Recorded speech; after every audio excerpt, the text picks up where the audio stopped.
Hey, good morning, good afternoon, and good evening, everyone. We have about 35 people participating in this workshop today.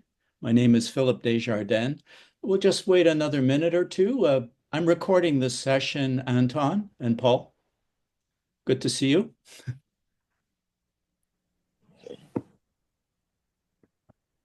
I gather, looking at the names of the participants, that we have people in China, Vietnam, maybe the Philippines. So we're quite international today. Of course, I'm in Toronto, Canada.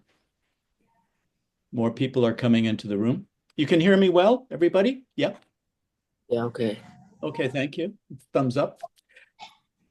Um, when we when we do begin, what I'll do is I have created a number of PowerPoints. And I'll start by showing you a PowerPoint that introduces myself. And then I'd like to find out a little bit more about our participants.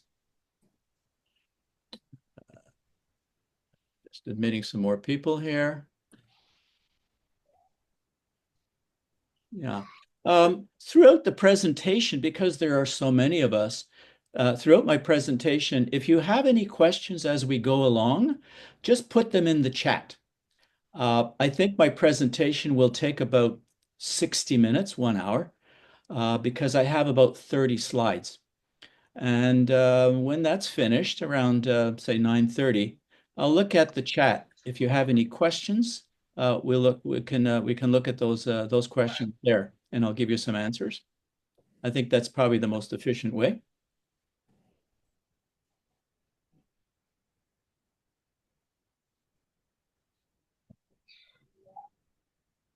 Okay.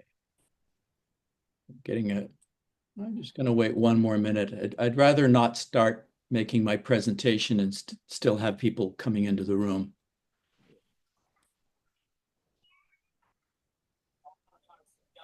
More here. Yeah, I will ask everybody to mute your cameras. I can hear some people talking, so just make sure you're mute. Turn off your sound.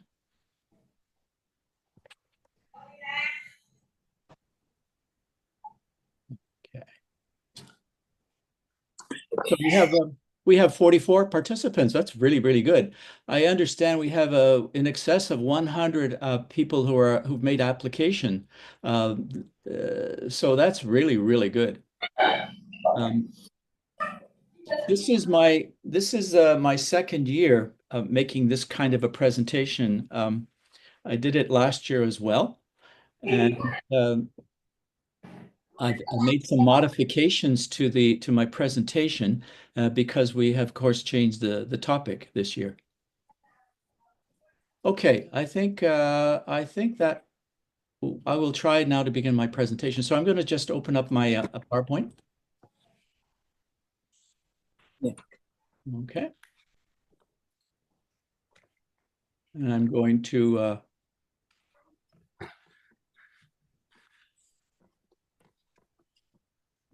share my PowerPoint.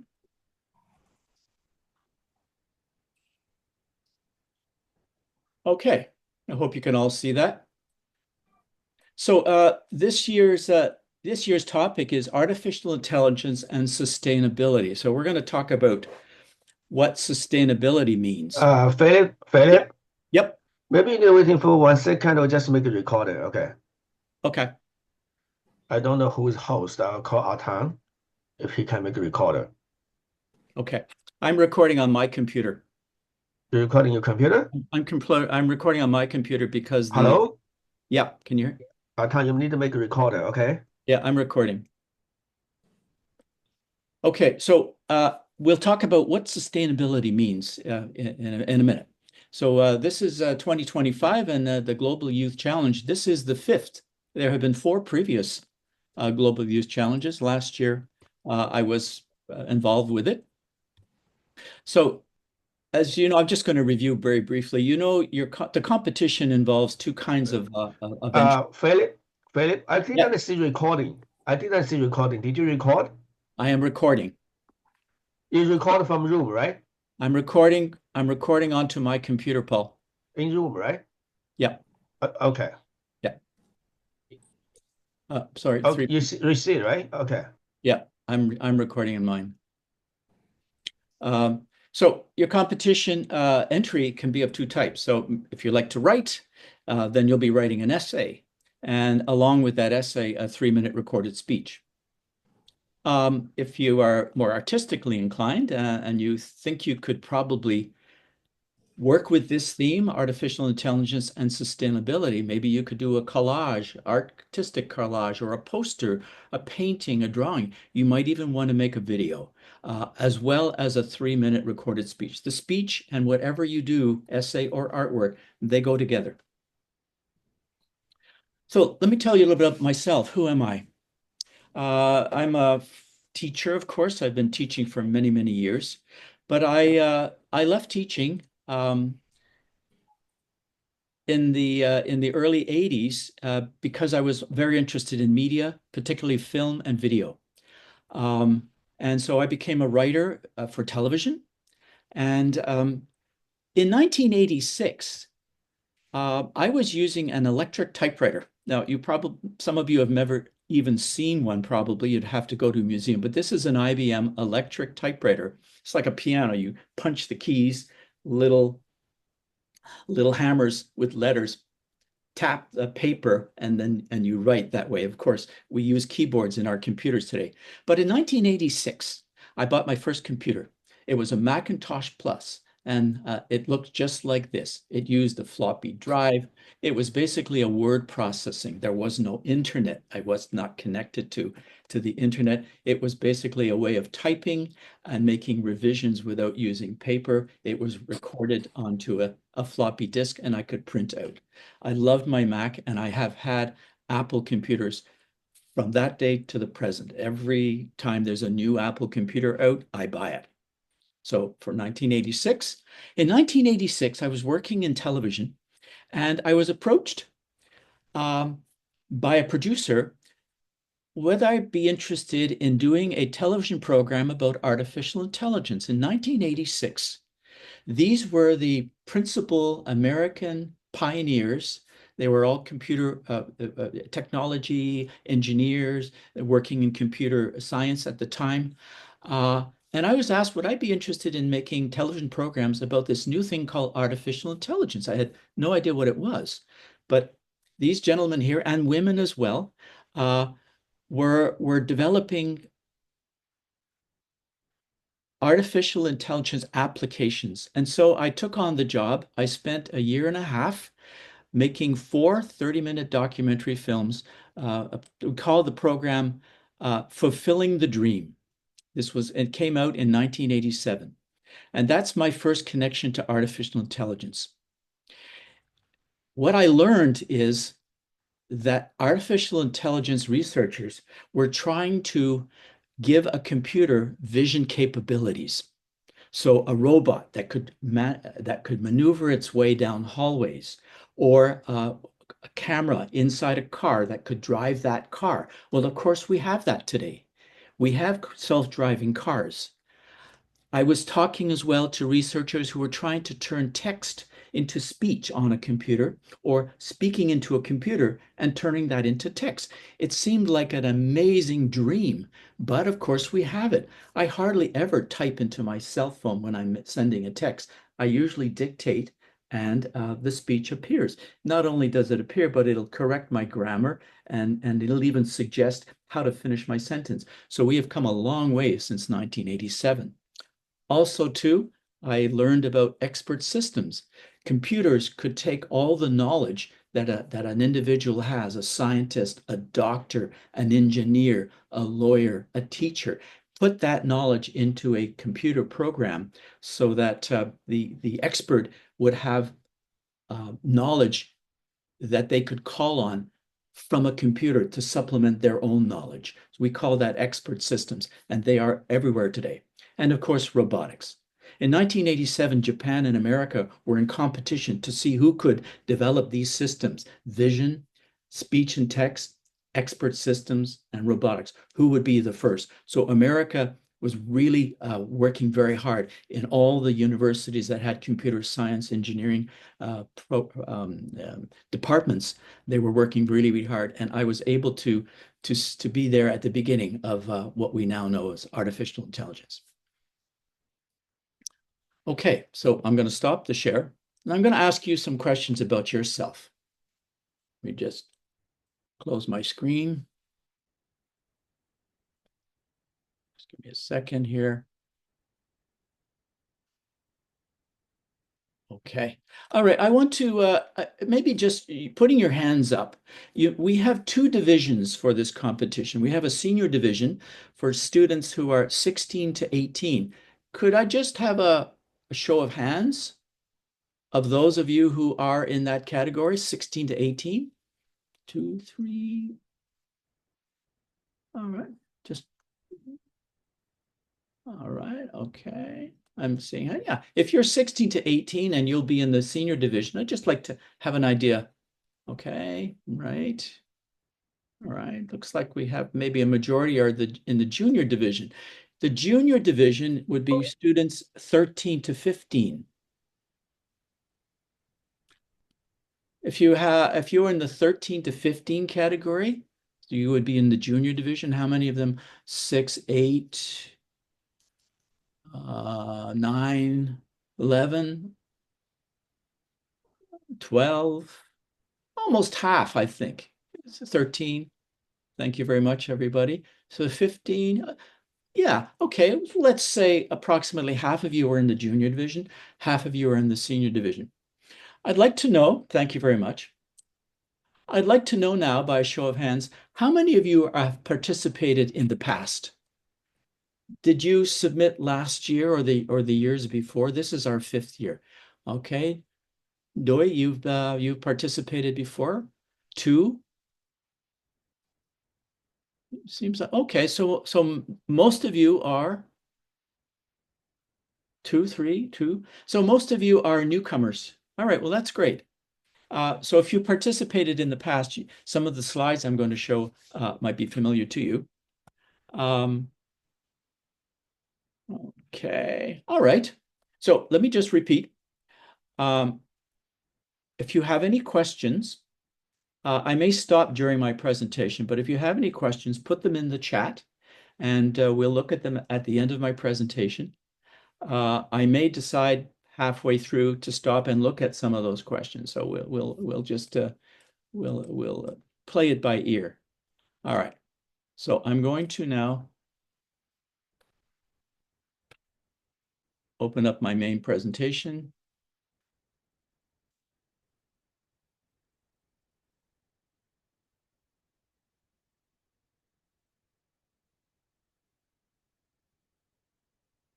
So here we are. Artificial intelligence and sustainability. Like many of you, I use ChatGPT, not to do creative work, not to write any essays, but to give me some basic information when I want to do a presentation such as this. So I went to ChatGPT and I asked it this question because if you're using ChatGPT, you know that the question you ask is the key. You have to be very precise as to what you're looking for. So my prompt question to ChatGPT was this: what does AI and sustainability mean? And it said, well, AI and sustainability refers to the intersection of artificial intelligence and efforts to promote environmental, economic, and social sustainability. Okay. So if I'm going to talk about artificial intelligence and how it was sustained. So what does the word sustain mean? Maintain, grow, keep things as they are, make things better. That, for me, is what AI and sustainability means. Can AI keep us moving forward? Can AI give us answers that we need to the problems that we have today? And we need we need answers today in terms of the environment. We know we have climate change. We know we have fire, forests, Los Angeles on fire right now. We know that we have economic problems in the world. We know that we have um, social problems. People are using misinformation uh, to attack each other. It causes conflict. So how can AI help us with these problems? It involves leveraging AI technology to address the challenges that we face while ensuring that the development and deployment of AI itself is sustainable, which means that not only do we need AI to help us with our environmental, our economic, and our social problems for solutions, but AI itself should not be the problem. It should not. It should also be sustainable in a positive way. And we'll talk a bit more about that. Furthermore, it said to me when I asked ChatGPT, AI can play a significant role in advancing sustainability by optimizing processes, improving resource management, and enabling innovative solutions. That makes sense, of course. Whatever we're doing now, we need to do it better. We need to optimize. We need to perfect it. And AI can help us find those key processes. We know we need to improve what we're doing already, and AI can help us with that. We need to find innovative, new, bright, intelligent solutions, and AI can help us do that. You'll notice that I'm always using the term help because AI needs to be a tool. We can't give it control. We need to maintain control. If we're to sustain ourselves, we need to always hold the knowledge. We always need to keep ourselves in the forefront, controlling this technology, which is so powerful. All right, so let's look at these applications. The first one was economic, social, environmental. Economic. What does economic sustainability mean? It means that, well, we all live in, many of us live in cities, most of us live in cities. We have problems in our cities. We have traffic problems, we have pollution problems, we have housing problems. Can AI help us? We'll find out. If you don't live in a city, then you might be a farmer. And so you're involved in agriculture. It's very complicated. You have animals, you have crops, you have weather to deal with. Can AI help us with that? Yes, it can. Circular economy. All nations, all countries have economies, money, products that they make, products that they sell, products that they buy. We live in a world where we're trading with one another. It's very complicated. Sending goods on ships, airplanes. You want to make what people need. Don't want to make too much of it. You want to make products that people want to buy.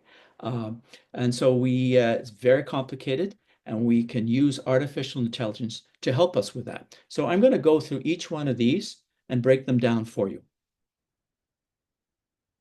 What do I mean by smart cities? I'm just going to move my AI can enable efficient urban planning, traffic management, resources. Cities need resources. We need to clean our air. We need fresh water. We need gas lines. We need oil to keep our cities warm, air conditioning, electrical grids.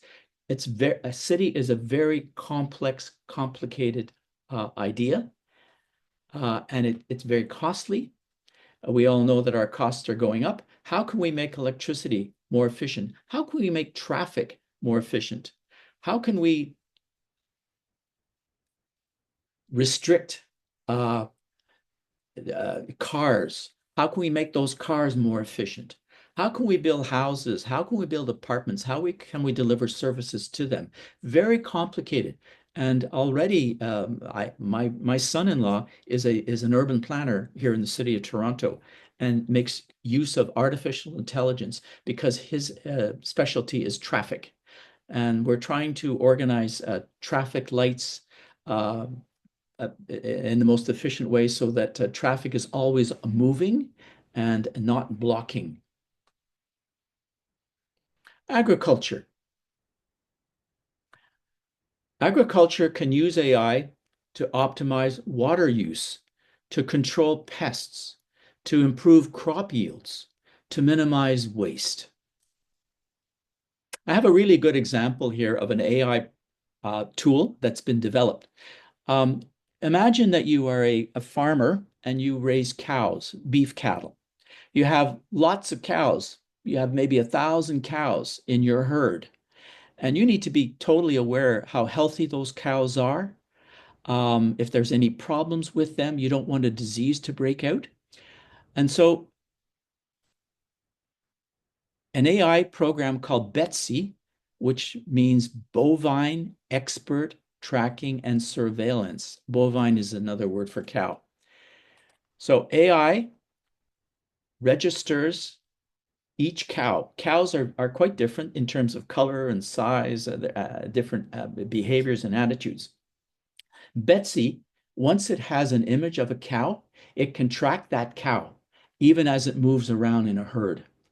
And once the cow's weight and health status is entered, Betsy continues to monitor every cow. How? It identifies each animal. It assesses their limbs, the way they walk. If a cow has an injury, it will identify it. If a cow is losing weight, Betsy, the AI program, will identify that it is sick, it's losing weight.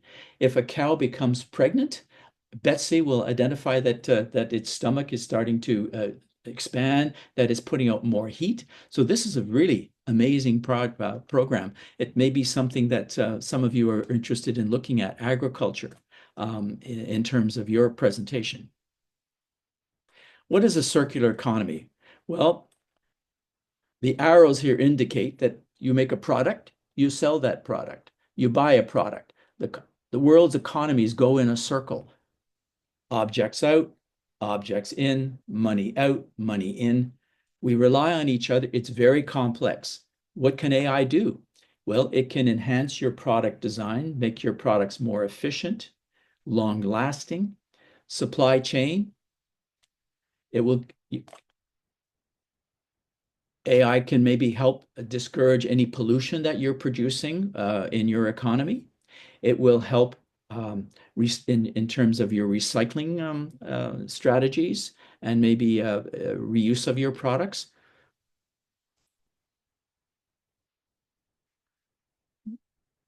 Social sustainability. What do we mean by that? Well, every society has an education system. Every society must keep its people healthy, must provide medical care. Very complicated. Let's look at education. As I said to you, I use ChatGPT quite a bit. It's a chatbot, right? It's like having a personal assistant. I ask chatbot questions, chatbot gives me answers.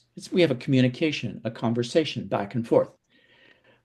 We can prompt any time to conduct a worldwide search through university libraries and online. I just muted somebody. So ChatGPT and other chatbots are large language models.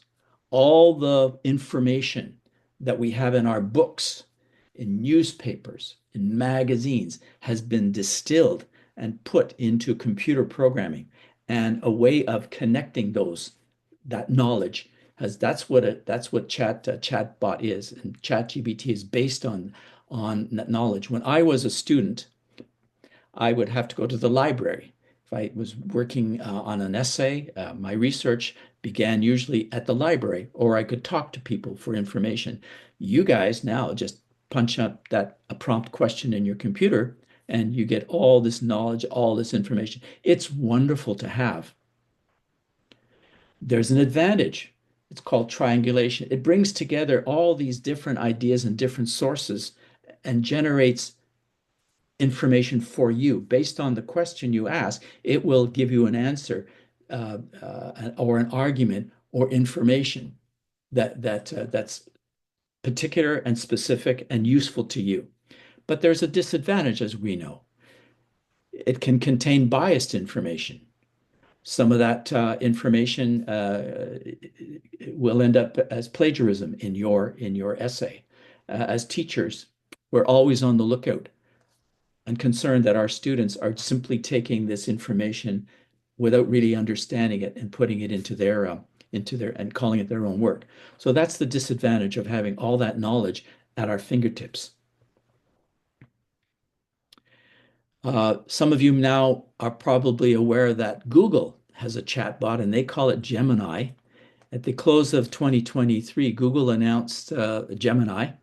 It claimed that it would outperform and be much better than ChatGPT. It's now available, by the way, in 2024. January, it became available here in Canada. They call it a multimodal model because not only does it work with text, but it works with audio, video, imagery, even computer code. I have a student who uses Google to generate computer code. According to Google, this new model of Gemini displays advanced reasoning. It includes its ability to view and mark a student's physics homework. So a tool for teachers.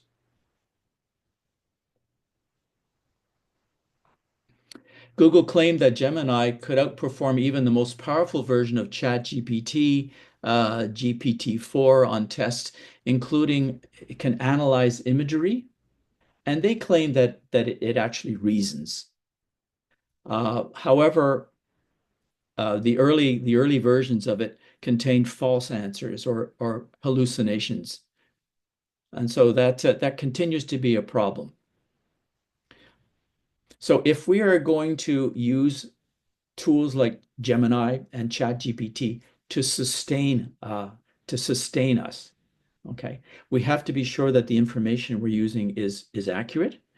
Also, too, we have to be aware that all of this information needs to be checked and verified, because if we turn over all our knowledge to ChatGPT as a student, if you rely only on ChatGPT, you won't be sustaining your own brain. You won't be sustaining your own ability to learn if you turn it all over to chatbots.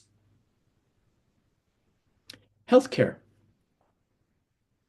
Experts believe that AI can make a comprehensive assessment of a patient's health and illness based on hundreds of thousands of bits of medical data and recommend a treatment. Cancer research is a very, very complicated field, and doctors who treat cancer are dealing with very complicated factors. There are so many different types of cancers based on male, female, based on your body type, based on your where you live. Recommending the best kinds of treatment can be a very complicated matter. And when I was working on my TV series, the first people we went to when we were talking about expert systems and AI were cancer researchers. And they showed me that they were able to take all the knowledge that cancer doctors and research had at the time, and they were able to put it into a computer program that would assist doctors to come up with the right kinds of treatments. Punching in all the factors of their patient led them to come up with answers that would have taken them weeks and weeks to work out. So computers were doing it almost instantaneously. AI can analyze complex data about your genetics, the medications that you might be taking, the results of all your tests, how you live, if you're a smoker or if you drink too much, if you don't exercise, and it can make a prediction about what you need to do to stay healthy.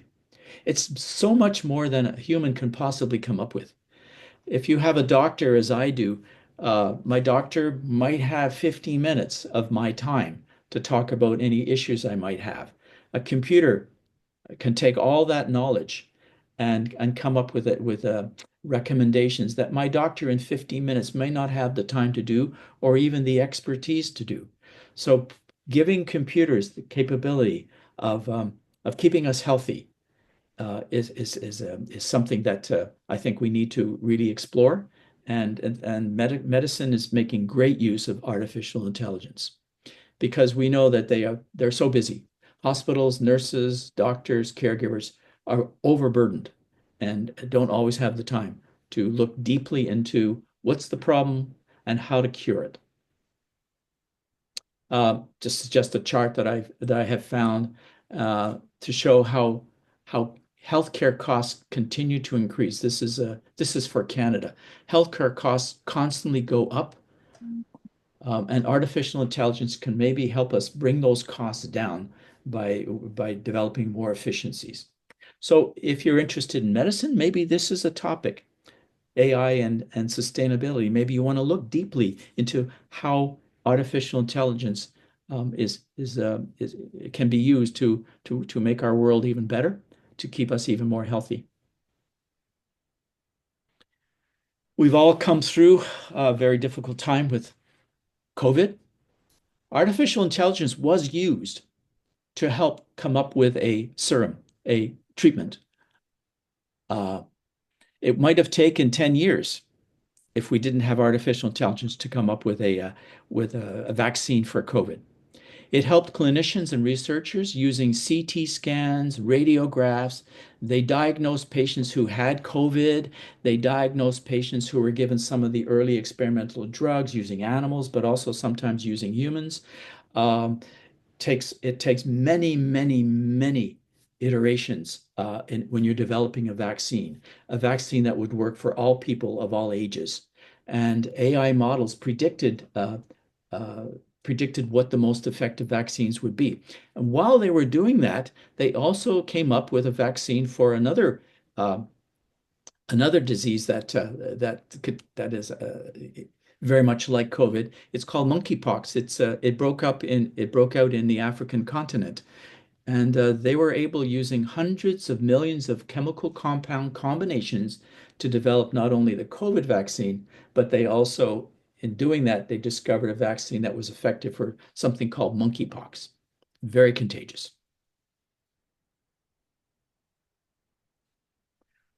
There are many more uh, uses of AI under the social and economic impacts. I'm not going to go into a great deal of detail. I'll pick a few, but AI in social media, AI and the life sciences, AI in business, AI in law and politics, AI in visual media, music, film, and art, AI in military applications, in internet security. These are all things you may want to focus on depending on your interest when we talk about sustainability. But I'm just going to take a few here. Social media.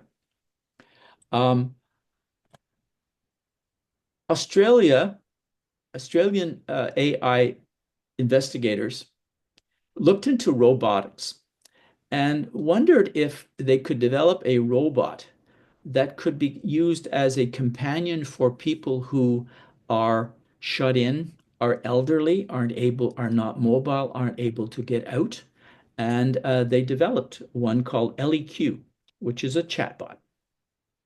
LEQ can be programmed to tell jokes, to play music to you. So you're sitting at home, you're 90 years of age, you use a walker. Many of your family members are gone.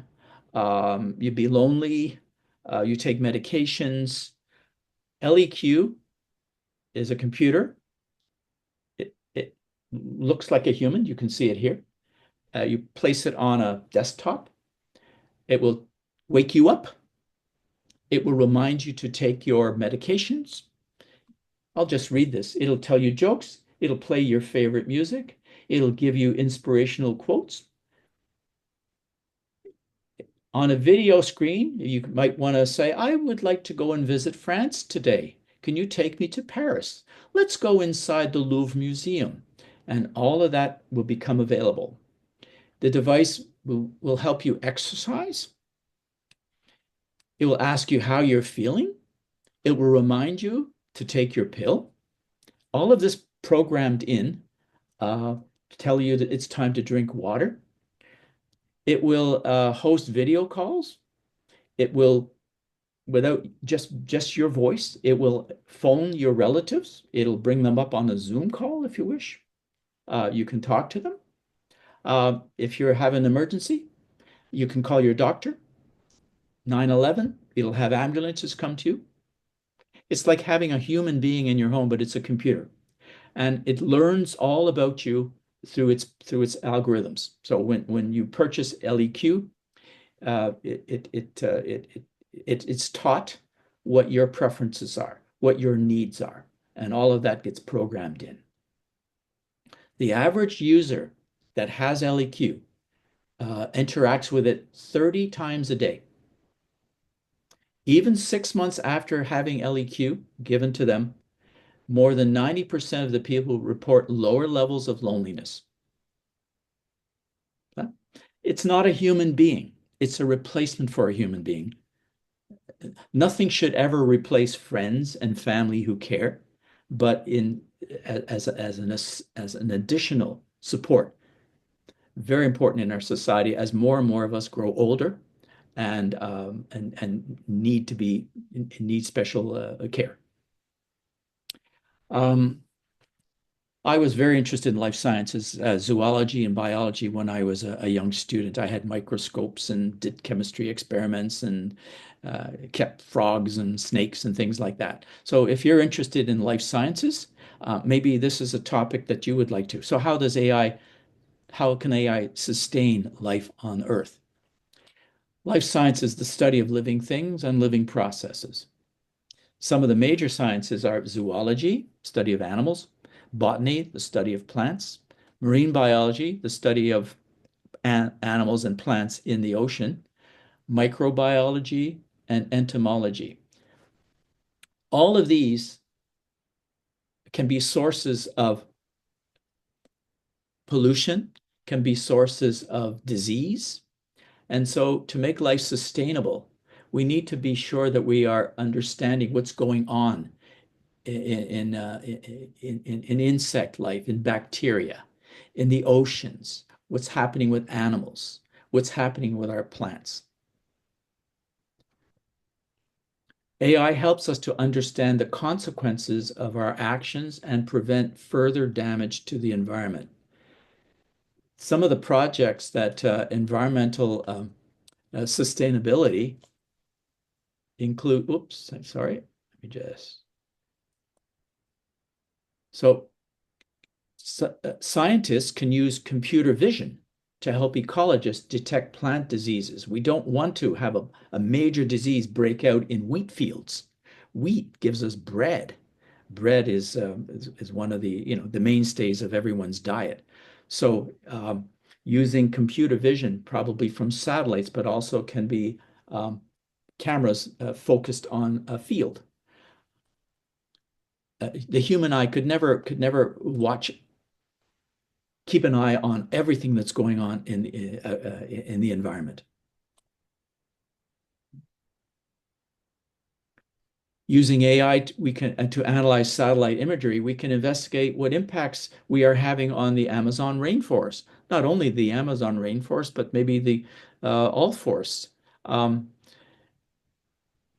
What happened in Los Angeles recently with the outbreak of fire that took many lives and has cost billions and billions of dollars in lost homes and property.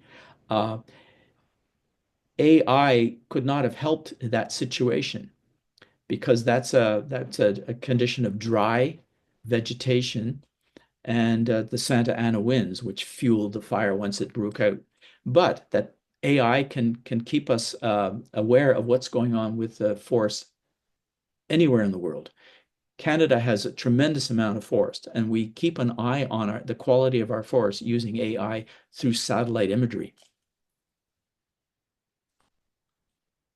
Using AI, just go ahead. Using AI to efficiently place energy creating sources such as wind. It's hard for me to read the bottom here. Solar, tidal across the country to maximize coverage. Here in Canada and many countries in the world are now using wind energy, solar panels and solar energy and wave energy or tidal energy to help supplement fossil fuels. AI can decide, well, where should we put our wind turbines? Where should we put our solar panels? Which part of our country gets the most sun? What shorelines have the highest tide or the best tide? Where should we build um, uh, these energy creating sources? AI can do that for us. Okay, I'm just going to stop my share here at business and just see if we have 27 questions. Let me just take a look here through some of these questions, all right? And see if there's anything that we can, let's see. Let me go through. Okay.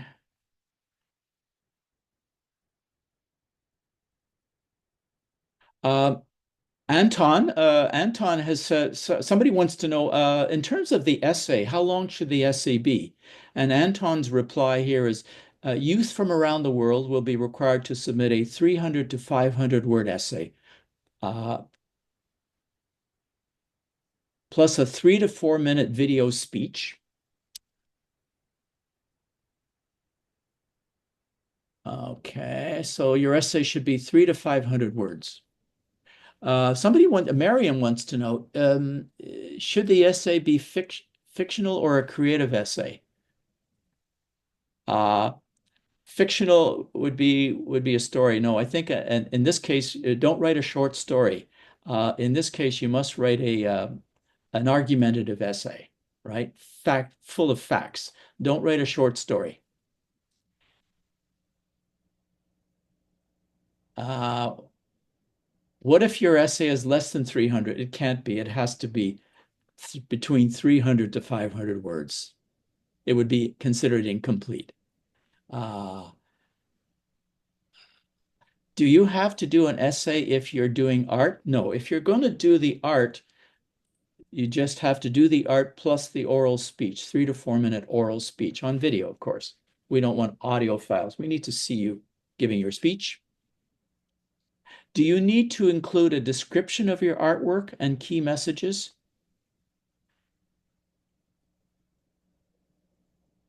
Anton, Yes. you have an answer for this one. Do Yeah. you need to include a description of your artwork, how your artwork explains the theme?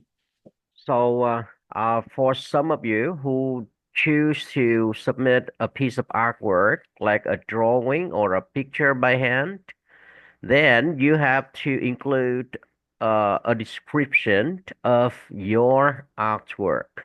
What is it about? What are the key messages that you want to tell people?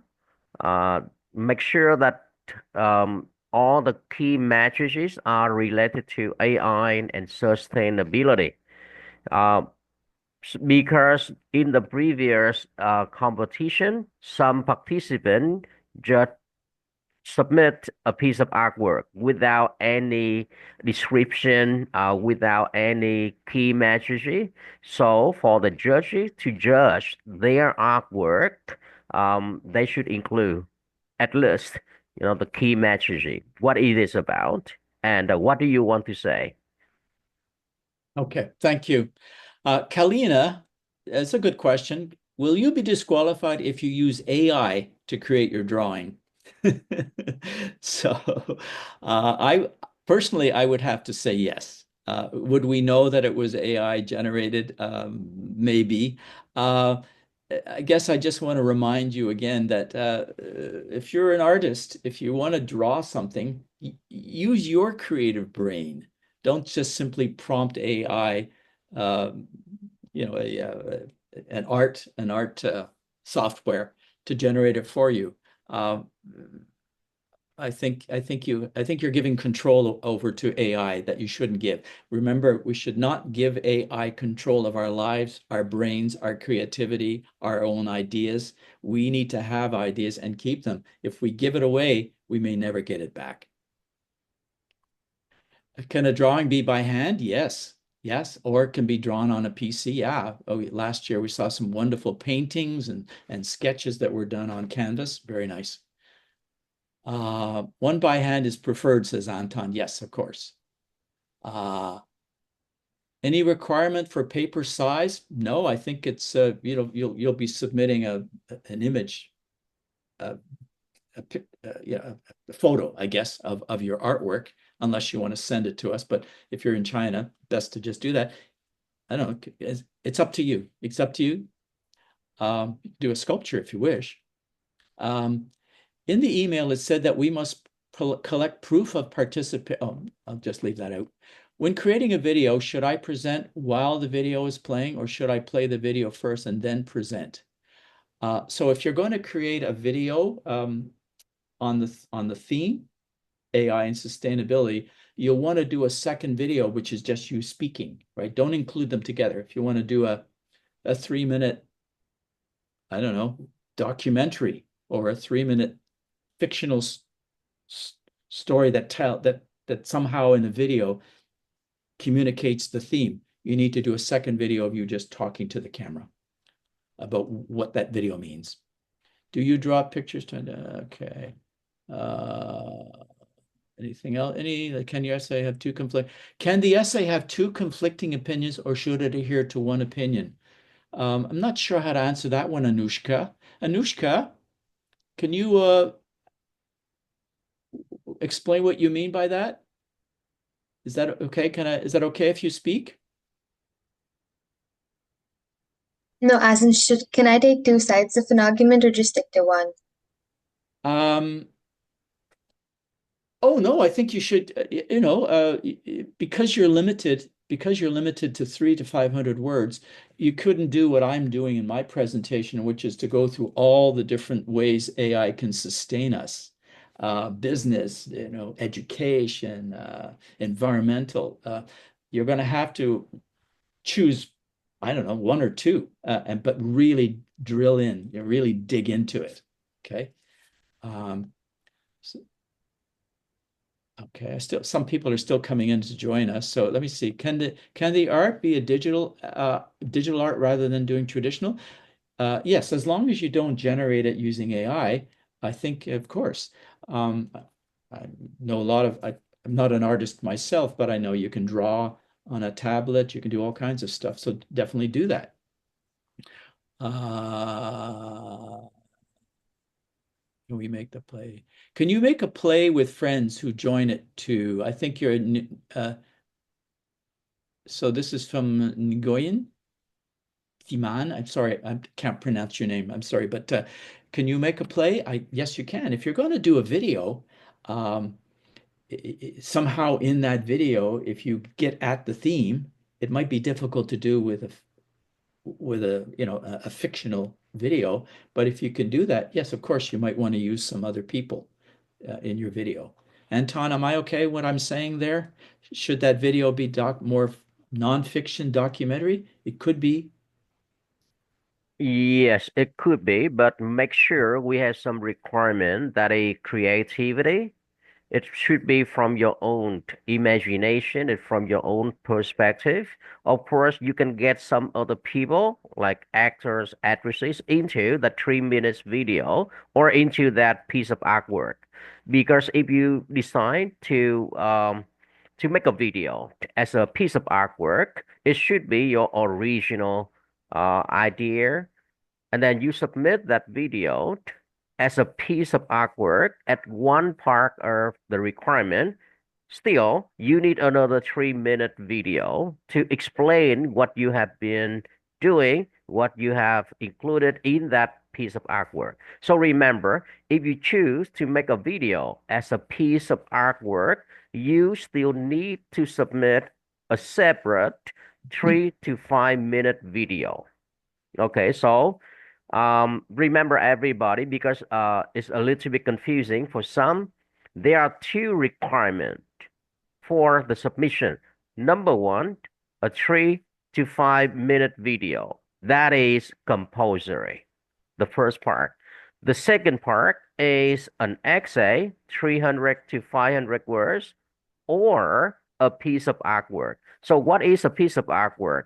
It may be a drawing by hand, it may be a digitalized picture, but make sure that you don't use AI to do it. And some people can make, a cartoon, for example, but it should be from their original imagination, with clear messages to support their submission. Finally, at the end of the day, we will base very heavily on your video speech, because this one is an essay and a speech competition. We want to make sure you can speak well. Of course, I know that a lot of you are from non-English speaking countries. You may have like not really good pronunciation or something like that, but make sure that your ideas are fluent. You can answer the question challenged by the judges, in the final round. Okay. Thank you. I have a question here. Can I use ChatGPT for my essay? I don't have enough ideas. Is that a case of plagiarism? Well, the answer I think is yes. Next week, I'll be back talking about the essay in more detail through using a PowerPoint. So if all I had to do was say, yes, of course, just ask ChatGPT to write 300 to 500 word essay on sustainability, I'd have nothing to say. Everybody would do it, and it would be a farce, right? That would not be any kind of competition. No, you can't use ChatGPT, but you can do what I did. I asked ChatGPT just to give me some ideas of how AI can promote sustainability, and that's what I'm using, but I'm building out from that. It just gave me the bullet points, but I'm talking, adding my own ideas, some other information that ChatGPT did not tell me about Betsy, right? ChatGPT did not give me that information about healthcare and the vaccine. I've got that from other sources. So ChatGPT just got me started, gave me some bullet points, and you build from that. So of course, that's a good way to start. I've got a few more here. I think this is a good idea that we stop now, but I'll go back because do want to talk about AI in business for a very good reason. Many of the students that I have taught at here in Toronto are going into business. So AI in business is a very, very important new frontier. Okay, let me just see. Let me see. Can the drawing? Well, we're also in. We're going to have another workshop, not given by me, but by somebody who's an artist, a teacher artist. You're going to learn more about AI and art. So maybe I'll just leave that rather than take the time here. Somebody wanted to know about, can the drawing use pieces? So again, that's a question about drawings. Can I make a song? Somebody wants to know. Well, I guess a song is art. It's artistic. If it's 300 to 500 words, would it qualify as an essay? Probably not. Paul or Anton, what do you think? Has anyone ever submitted a song? Yes, we did receive a song as a creation of art. So somebody submitted a song written by himself, with the lyrics and with all the notes, and he also played the song in his video. And together with the song, he also gave a description of what he did, why he did, what the song was about. Okay, so you can choose a piece of artwork. That means you can also create a song because that is a piece of artwork. But make sure what the song is about. AI, sustainability, always keep in mind that is the theme for Global Youth Challenge 2025. And then if you create a song and then people read it, people hear it, but they cannot, perceive the message. So basically you fail. So that's why we ask you, if you submit a piece of artwork, always include a description. How come? Okay, how you made it, how you would like people to understand your piece of artwork. It more work for some people who create a piece of artwork. Okay. Okay. Thank you very much, Anton. Hara or Harai, I'm sorry for mispronouncing your name. You're asking a good question. Are there any rules for writing the essay? What type of essay? Well, I think the type of essay would be informative essay, or you could call it an argumentative essay, what you believe. Okay, so you want to inform us. But I'm an English teacher, and so I for many, many years have refined how I teach the writing of an essay. And so next week, that's what I'll go into. I've got a lot of information. If you're going to write an essay, please come for that workshop next week. I'll go through it very carefully. How to write a good essay. There's a technique and rules that you can follow, and I'll lay those out for you. Um, uh, so winners are based on 50% of the essay or the art and 50% based on the video speech. I think that would be correct. Yeah. Yeah. How you are explaining your project, what additional things you might want to say in your video speech would probably be worth 50% of the grade. I say grade, but the evaluation. And as you know, we have some very, very well-known here in Canada and elsewhere judges from universities. So you're going to be judged by experts. What topic in AI are you interested in? Maybe something to me. I'm interested in AI and the media. Yeah. Yeah. Song K, good. Where are you? I'm in Canada. I'm in Toronto, as is Anton. He's just outside of Toronto. He's the coordinator. Thank you very much, Anton, for coming in here. It's good that we get these questions answered as soon as possible. Yeah. So where to send all this? It's all in your information package. Okay. It looks like we've gone through all the questions. All right. So again, at the end, have another 30 minutes. Near the end of the session, if you have any more questions, put them on the chat and we'll go through them. So I'm going to go back to my my slides. Okay. I'm going to clear my screen here. Sorry. All right. So AI in business. Instead of replacing workers, which happens far too much, a business is not doing well, they fire people. The bottom line is very key. Profit is what companies and businesses are all about, of course, and employees can be expensive. And so getting rid of the humans, many companies think that's the way to grow and their business. Well, AI could help here and save jobs. AI can maximize the human potential by taking away the boring things that people do, the tiresome things, the repetitive tasks. Computers can do that. It can improve efficiency. If a company is losing money, well, maybe it's their product. Maybe it's their customer service. Maybe they're just not promoting themselves in the right way. AI can help figure those problems out and come up with sustainable solutions. Okay, so that the company and the business can operate more strategically.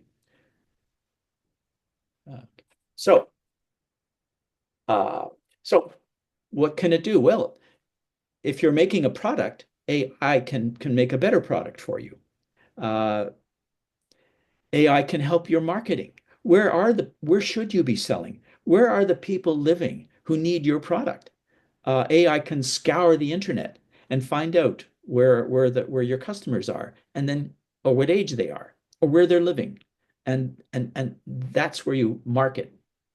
Can improve your sales, can improve your customer service. As you know, AI, if you're having a problem with a company, a product with a service, you call up the company and you can either talk to a live agent, which is not always the best, or you can chat bot. You can chat with a computer, which will answer your questions specifically, more efficiently, and in real time, right away, in other words. Of course, because AI is a computer-based language, information, a system, it can improve your IT operations. It's like saying it's going to improve itself, and we know that AI is constantly improving itself. The programmers who create some of the algorithms and programs are sometimes astonished at how what they've created seems to have taken on a life of its own, which is the danger. And we'll talk a little bit about that near the end of my presentation, because some of these programs have the way of learning and improving themselves without a human having changed the algorithm. AI can help in terms of the human resources within a company. AI can help with cybersecurity. All businesses worry that bad actors have ways of getting into their computer systems, stealing information about the employees in the company, about the customers. Here in Toronto, we've had hackers get into medical records at a hospital. We've had hackers shut down our library system so that you couldn't use the library online to reserve books, to search the library stacks online. And so that's a huge problem for companies. And countries are very suspicious about each other. I'll say, so that needs to be addressed. Legal departments use AI to generate documents. Accountants use AI to generate numbers. Of course, that was the very first use for a computer, and the reason why we developed, I think, computers was because they were really good at working with numbers, adding, subtracting, working with huge numbers, and very, very quickly. So it's only natural that accounting departments will use AI. And finance, it's kind of related. If any of you are interested in marketing, and I know many of my students are, e-commerce, very few people go into stores anymore. Everything is being done online. AI can track you as you use TikTok or FaceTime, Facebook, I mean. AI technology is tracking you, the things that you search, the things that you are interested in, and it will take that knowledge, as you know, and give it to companies who will market to you. So artificial intelligence tools and machine learning algorithms are used by marketing teams to analyze data, identify customers, what customers are looking for, patterns in customers, maybe young people versus older people. They will optimize marketing campaigns and strategies and enhance computer experience. So we all know that. We've all been subject to it, having information popping onto our computer screens. If you're looking at basketball and you kind of are interested in equipment, basketball equipment, you go onto your computer the next day and suddenly there are all these little pop-ups selling sneakers, jerseys for basketball players. You say, how the heck did it know? Well, you're being tracked. You're being tracked by sophisticated AI algorithms that want to know if they can sell to you because you've shown an interest. In addition to improving marketing results, AI can help team members save time by automating the drudgery, right? The hard work that you have, the manual tasks that you do. AI can take that from you. According to a survey from a magazine called Drift, of 600 marketers, 74% believe that they will be intelligently automating more than 25% of their tasks in the next 5 years. So computers will take away the time we waste punching information, searching information, and we can develop algorithms to do that for us. Customer service, selling, security, automating manual tasks. I'm going to just read this to you, but sales reps spend at least an average of less than 30% of their time actually selling. So if you're in sales, you should be selling. But if 70% of your time is wasted doing non-selling, something has to change. And so a lot of AI tools can help you automate time-consuming tasks so that you spend more time selling. Customer service, AI-powered chatbots can communicate with your customers in real time. I mentioned that.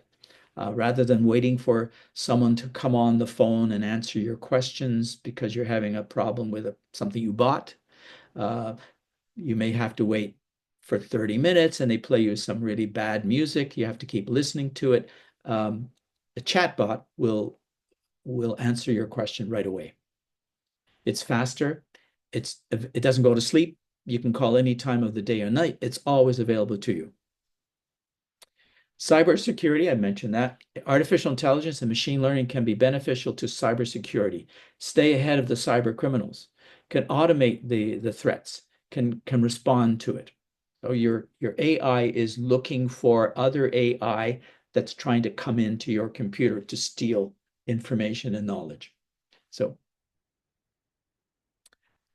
this for me is one of the most important. And if we're talking about sustaining our planet, sustaining our society, the environment is one of the most important, I think, reasons that we need to look seriously how AI can help. And how can it help? It can help us use our energy more efficiently. We are going to run out of fuel. It is a limit to how much fossil fuel exists. We need to find alternatives to it, and we need to do it quickly, and we need to put it where it's best, where it can be used more efficiently. We're having a lot of trouble with weather. The climate is changing. The Earth is now 1 degree warmer than it was 10 years ago, I believe. And the problem is that it may warm up. So warming weather means ice melting, oceans rising, more forest fires, tsunamis, hurricanes, tornadoes. We need to keep on top of that. Where is that happening? How can we change it? Where are the danger spots? What can we put there to deal with it? How can we sustain our planet? Let's make more use of tide waves because they generate energy. Solar power. We have the sun. How can we make our solar panels more efficient? Where should we put them to get the most? We produce a lot of garbage, and we can't just keep putting it into the earth. We can't just, in North America, putting it on ships and sending it to a country that will take it because it causes them money, and then they put it in their soil. Just moving waste around. How can we reduce it? How can we recycle? So let's look at energy efficiency. Energy efficiency means using less energy to eliminate energy waste. AI can help us reduce the greenhouse gas emissions, help us reduce energy imports. Okay. Canada sells a lot of energy. We have a lot of oil in our country, natural gas as well. We sell it to the United States. We're trying now to find other countries that we can sell it to. Who needs it? How much do they need? How much should we give them? How much should we retain for our own use? Very difficult problems and big questions. AI can help answer those questions. We need to lower costs for our households. People are spending too much to heat and to cool. We need to save our resources. We need to conserve our electricity. We need to develop cars that run on batteries. In Canada, within, I think it's the next 10 years, most of the cars that are manufactured will be electrical only. Not even electrical and fossil fuel, fully electric. So those batteries have to be more efficient. Thanks to satellites, and there are many, many of them flying over the planet, we can look down onto the planet, and AI can take information that we learn to help us learn more about precipitation, snow and ice, where the planet is drying up, where there are droughts, where there are fires, where are there storms developing? Can we find out earlier, give warning to people that there's a major storm coming? We have that now, but we can get even better at it. And we can find out, is there a pattern to the climate? And if we know that pattern, can we help improve and sustain the what we have now? Renewable energy, of course, these are all the kinds of energies that resources, wind and geothermal. Geothermal means we're taking heat from inside the earth and bringing it up to the surface. Solar, tidal, wave, hydroelectric. Waste management, every country has this problem. We collect, we transport, we treat, and we get rid of garbage. We can't recycle everything, but maybe AI can help us to learn how we can recycle things we don't recycle now. We need to reduce waste. We need to recycle. We need to improve our composting. We need to eliminate the hazardous wastes. Industry produces lots of waste. Hospitals produce biomedical waste. What can we do with that waste? These are big problems, and AI can help us find those solutions. Otherwise, we're going to be drowning in our own garbage. Okay, I'm coming to the end now. I always end presentations that I make on artificial intelligence by saying, okay, well, what was artificial intelligence? Initially, artificial intelligence was our attempt to give to machines the capabilities that humans have. Logical thinking, coming to conclusions, solving big problems. And AI can do a lot. What can it do?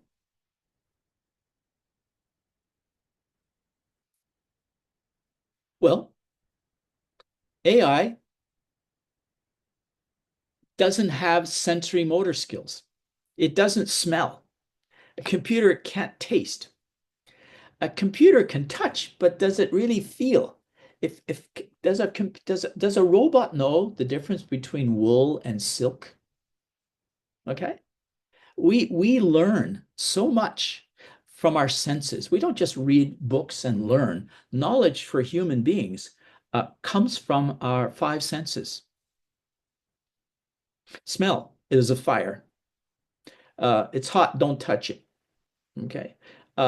Computers can do some of that, but we are way, way ahead of computers when it comes to our sensory motor skills. AI systems don't have a desire, don't have feelings, needs, and desires. All of those play a part in our knowledge. You're in class one day, and the teacher is talking, and you don't understand a word what they're saying, and everybody else in the room seems to understand, but you don't. You feel really bad, and it drives you to go and look to find the answers or go to speak to someone else. Okay. The needs that we feel, the emotions that we feel as human beings plays a big part in our learning. You might have a desire to be to help humanity, and that drives you to become a doctor, to go to school, to study, to work hard, to care about people. AI systems don't have feelings. They're numbers. They're driven by numbers and data. AI is only able to make predictions and decisions based on what we give it. Input, output. Algorithms are formulas. They are like a recipe. You want to make a cake. You need flour. You need water. You need eggs. You need flavors. So we know how an algorithm is like that. So we give information to the computer, and it comes out with an answer. Okay, it can't reason on its own. It can't make decisions if it doesn't have the information input to it. AI systems cannot apply their knowledge in a flexible way. So flexibility, I'm going to go to the other side. This is what we do because flexibility is a big part of human behavior. Humans are capable of responding flexibly to new situations. We do it all the time. Okay. We we are able to shift what we used to to behave in a different way because the situation has changed. Computers can't do that unless they're programmed. And programming for all the different changes that can happen on a planet, in life, it's impossible. Humans can make sense of ambiguous and contradictory messages. You do that all the time. You're given some information and you say, that doesn't, no, that doesn't make sense to me. A computer can only work with what it's given. Okay. If it's contradictory, it'll just tell you, as ChatGPT some says, I don't have that information for you. Humans recognize the importance of differences. We know that some things are more important than other things, and we just to put them aside. AI doesn't necessarily know that, considers everything as might be important. Humans can find similarities even when there is differences. Computers have a hard time doing that. Humans can draw distinctions between situations despite similarities. Even though two things seem to be similar, we seem to notice the slight differences. This next transition, I think is important. Now, in your project, we are focused on sustainability. So we're focused on the positive. I believe everybody's essay, everybody's artwork, everybody's speech will be talking about how AI can sustain our planet, can help it to thrive, can develop the best that we have and fix the worst that we have. So it's very positive. But I think it's always worth reminding students that AI can be a friend or a foe. It can have lots of promise, and it can also be peril. So positive, negatives. It can transform our world. It is transforming our world, already doing that. It already impacts our learning, ChatGPT, education. It's changing our economy. It's making our homes more efficient. Maybe you have in your home Ellie, sorry, a AI that will turn on your lights, that'll turn down your furnace when you go to bed, that will turn off the lights, that will open your garage door, that will cool down your refrigerator. It will do so many things just at the voice command. It changes where we live. It's changing our healthcare system. It's improving our transportation. It's helping farmers and agriculture. It's improving entertainment and so much more. In law and politics, AI can scan all kinds of documents, large language models, we call it. It can look at case histories going back dozens and dozens of years and what happened in a court. It can even examine the speeches. It can look at articles. Okay. It can help lawyers. It can help politicians. It can help business people because it can do all that. But technology can also sabotage, steal. It can be used against us. It can generate fake news, media. It can make propaganda. It can make something look and sound real. We know that with video. It can lead to dangerous and malicious outcomes.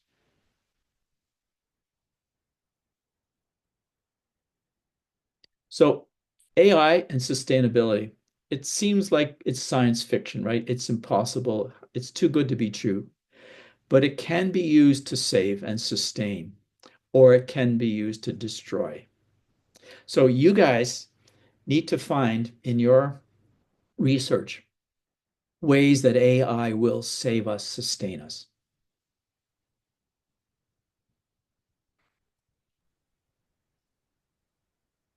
Hello, Phil. Yep. Thank you for the presentation and answering all the questions. We are having Zainab Hussein, who was the winner of the Global Youth Challenge 2024 here, and then she will be invited to have some words. Great. So, Zainab, are you there?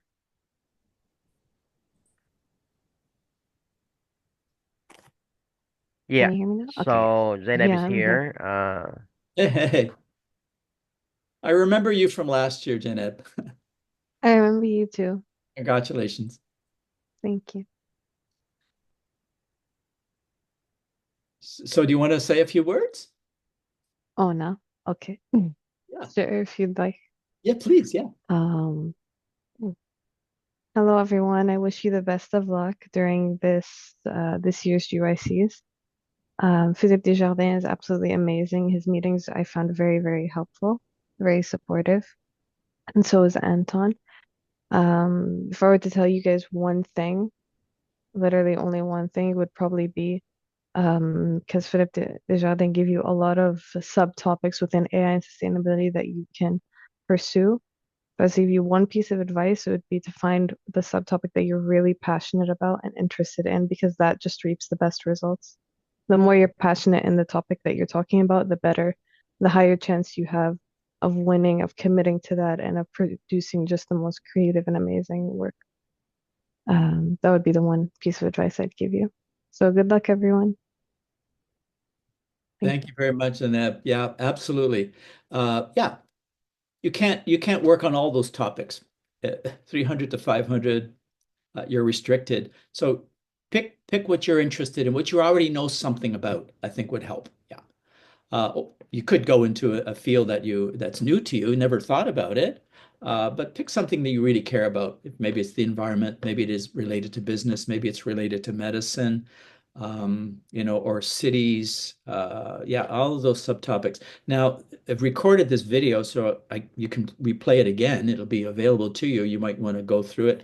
Um, but don't rely just on ChatGPT.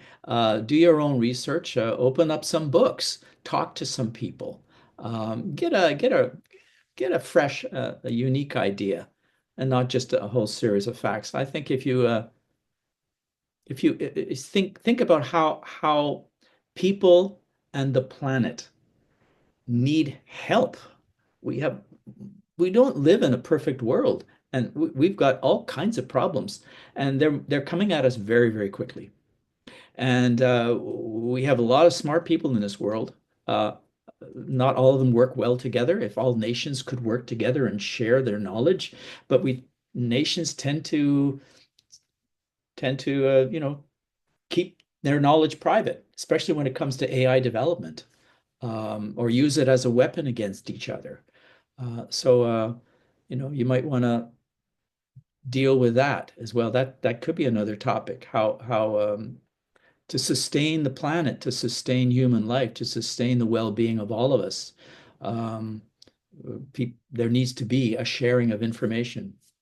That's something you could look at, as opposed to just a straight topic. It's up to you, really. Um, any? Also, positivity, Yeah, yeah, because before they'd give you the option whether you think AI would just hurt the planet more than help, and you prove why. And you could technically take that stance, but in my experience, the best thing to do is to have a positive opinion about it and have a solution towards it. exactly. Yeah, this I think we need to be solution oriented because AI has solutions. It has a way to go, but it does offer solutions. I'm just, well, if does anyone else have a question? Because I'm just looking to see if there's anything new that came up. I don't see. Anton's been answering some of the questions that you've been posing in the chat. So, yeah. Okay, we have a few minutes left here. So as I said, I'll be back next week with a similar presentation. Again, it's a PowerPoint. And we'll go through writing an essay. What should be in that essay? How to structure that essay for the most efficient and for real impact. You want to have impact if you're going to write down your opinions. So we'll go through that.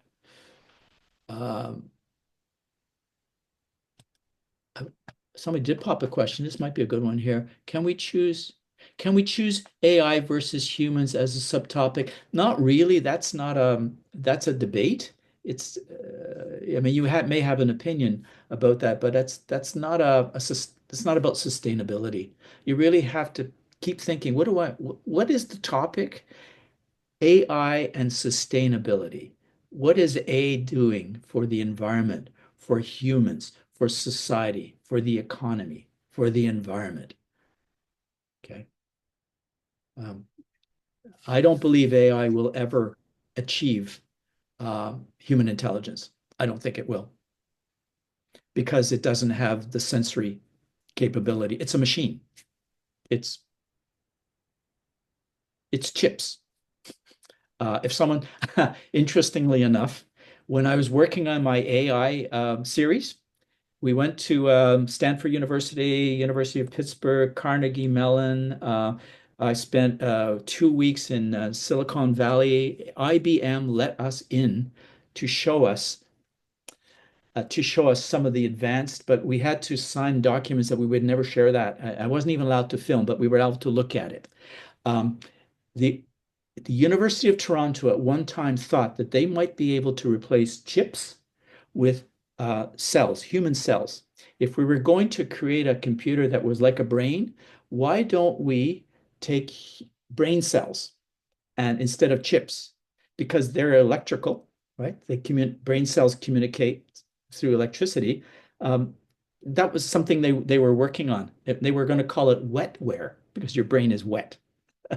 Wetware. It's not gone anywhere as far as I know. No one has developing a computer which is using brain cells instead of computer chips. But maybe they are, and if who knows? Uh, but I don't think personally. And I don't think any of the experts, most of whom are now dead, by the way, all those men and women. I interviewed maybe 15 of the world's North America's leading researchers in artificial intelligence. And I don't think any one of them thought that we would get to the point where we could create a computer that could just do everything a human does. And I think you need to think about the absence of sensory knowledge or being able to notice subtle differences. It's very, very hard to get a computer to do that. Any questions? Anybody want to throw one in? No? Okay. All right. Well, it's a pleasure doing this with you. And if you're coming back next week, we'll be same time, same station. I'll be here. Yeah. Some of you are asking questions about submission deadlines and things like that. You'll need to address those to Anton. He may have answered some, but if you have any questions, go back to the information package that you were given. It's all there, right? I think in my presentation next week, I have a few things I have to say about how to present yourself when you do your speech. Okay, don't record a speech like this. uh, I'll talk because I worked in film and TV for many years. I think I can give you some tips on how to present your speech in a way that promotes you in the best way. Even if you're struggling with the language, that's okay. But there's a way of being confident when you make a speech, just the way you light it and frame it. So we can talk about that next week.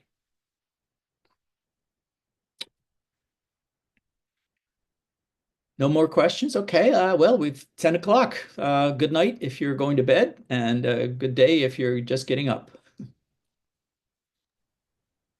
Okay, so thank you everybody for joining us this morning. We hope to see you again for the next masterclass training with Philip next week, the same time and the same Zoom ID. So you are welcome. You are invited to join us to get more information. And in the meantime, collect your information, do some research, talk to somebody to get more information and to create a piece of artwork, video, and train a lot in front of the camera so that you have really, really good video speech and submit. The deadline for submission is extended to March 6, 2025. So you have almost, um, 1 month and a half to prepare. If you would like to submit a perfect work, so please uh, ask us or join other seminar on how to make a good video, how to make a good speech, and train practice in front of the mirror. So do whatever you feel comfortable so that you have really good submission. So thank you and see you next time, the same time on the same Zoom ID. Thank you, everybody. Thank you, Phil. Thank you very much. Bye-bye. Thank you.